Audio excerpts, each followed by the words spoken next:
Having trouble setting up your Wyze Cam Floodlight because it won't scan the QR code? You're not alone. This is a common issue that affects many users during initial setup. The Wyze Cam Floodlight relies on scanning a QR code during initial setup to connect to your Wi-Fi network.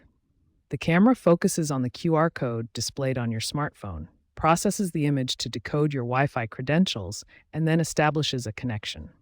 Here's what the scanning process looks like from your phone's perspective. The camera app detects and highlights the QR code, preparing to extract the network information embedded within it. Several factors can cause scanning failures. The most common issues include camera lens problems, brightness conditions, screen display settings, improper distance and angles, and network interference. The Wyze Cam Floodlight combines security camera functionality with LED floodlighting, making proper setup crucial for both features to work correctly. Recent firmware updates have improved QR code recognition algorithms, but environmental factors still cause issues. Statistics show that these QR code scanning issues still affect around 15 to 20% of new installations, despite recent improvements.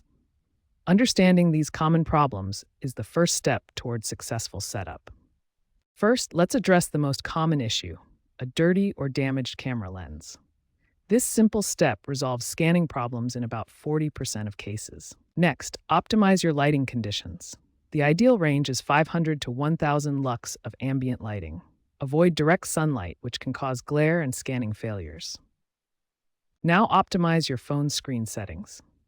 Set brightness to maximum, disable auto brightness temporarily, clean your screen thoroughly, and use landscape orientation for a larger QR code display. Proper positioning is crucial for successful scanning. Hold your phone 6 to 12 inches from the camera lens, keep it perpendicular to the lens, and use a stable surface to minimize movement.